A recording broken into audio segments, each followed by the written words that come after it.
This is Billy at Bakersfield Tough. I'm here with SKOW, and he's featured in the next issue of Bakersfield Tough. And one of the things, we did 4 videos, right? And one of them got pretty controversial. Yeah. Even to a point where we both ended up taking it after a while because it was just, I couldn't police it on Bakersfield Tough, and you weren't around to defend yourself. So I can't monitor Facebook and respond to comments. I should have come up with a pretty comprehensive rebuttal, but we'll have the opportunity now to set a few things straight about pit bulls and my experience with pit bulls and bully breed dogs. Yeah. Let me address it first to kind of set the scenario in case people didn't see the video.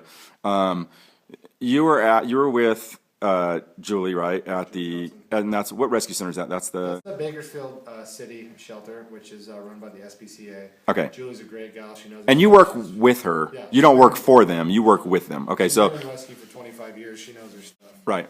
And there was one of the comments that a lot of the pit bull community said was that pit bulls don't have lockjaw, and you agreed with that. They don't. They don't have lockjaw, and they don't. Do their jaws unhinge at all? I have no idea. I have no clue as to the physiology of unhinging. I know that I've been in I've probably literally hundreds of dog altercations, many of them with pit bulls, dozens and dozens and dozens. Some people took offense to me talking about how difficult it was to break up some of those fights. Some of them have been, when you have pit bulls that come from a shelter environment that are scared, that you're helping to address their fears, it's tough, it's difficult. And we could do, the easy way out would be to bring them up here, stick them in a kennel, take them from one cage, stick them in another cage. But we want to help rehabilitate. And if we're going to help rehabilitate and socialize, we have to put those pit bulls in social scenarios. And it's my experience that it's more difficult than with any other dog, because dominance is definitely an issue when it comes to the pit bull breed. And we've had, they kind of always want to be head honcho. Whereas you can see here, Hooch is a very large dog, but he's subordinate to Baloo, so is Maggie. She's a Cane Corso, he's a Brazilian Mastiff, he's a French Mastiff. All of them having the potential to be dangerous, but they're cool because we have a good pack environment. I've also had some of the best pack leaders, as far as dogs are concerned, are pit bulls. They're wonderful in that aspect. Marley of Marley's Mutts is a Rottweiler pit bull.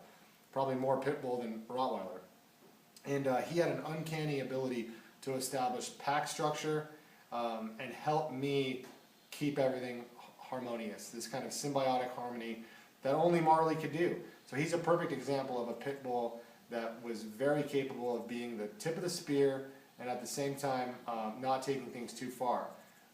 But you know, I'm not going to back down from comments about the inherent ability for pit bulls to be dangerous dogs. They are capable of, and I see it way more often than I do with any other breed, potential aggression and dominance. It's just a fact. And that once that switch is turned on, you have to have an iron will when it comes to making that situation correct. If 2 dogs get in a fight, first of all, it's not easy to break up, and once they do get broken up, you know, you have to rather than separate them, you have to put them right next to each other.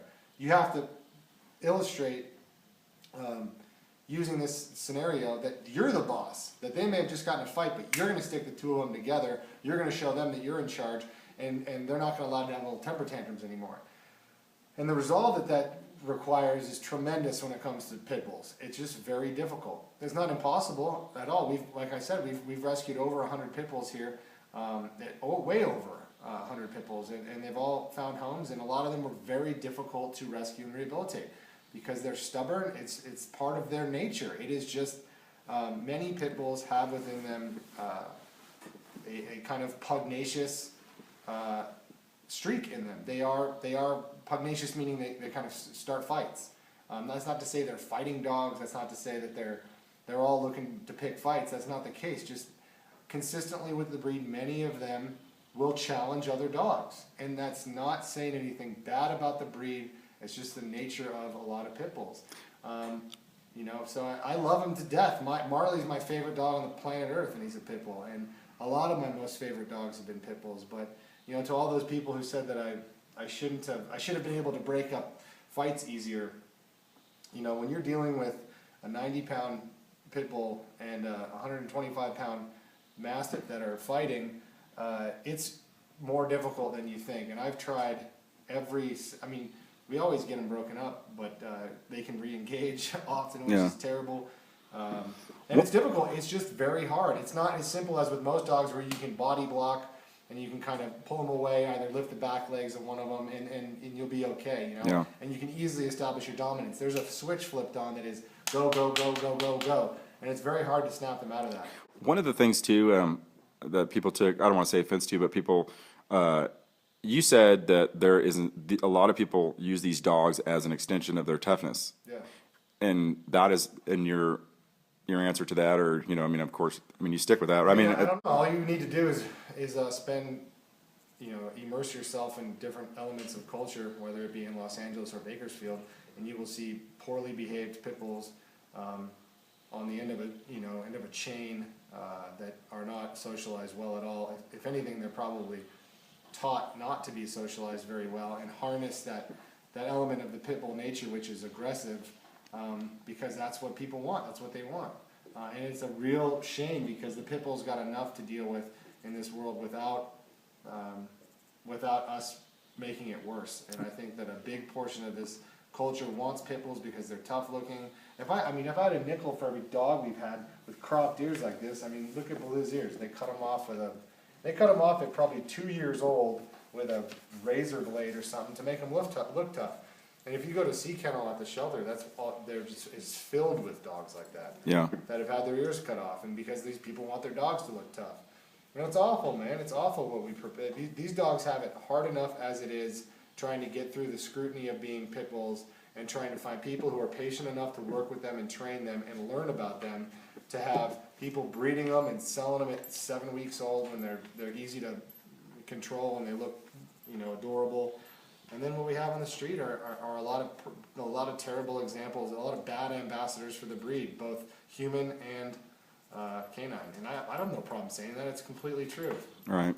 Well, of course, I'm sure this is going to start another debate, you know, but at least you had a chance to address it. And, you know, I'm sure that you're open to, I know you want dialogue, good dialogue. Oh, yeah. And that's kind of like why we had to pull it, because even at Bakersfield Tough, we want good dialogue, you know, in the pit bull community, because we know that, especially in Bakersfield Tough, a lot of those people are pit bull owners, you know, and you know, I've had pit bulls. The nicest dog I ever met was a pit bull that my grandparents owned.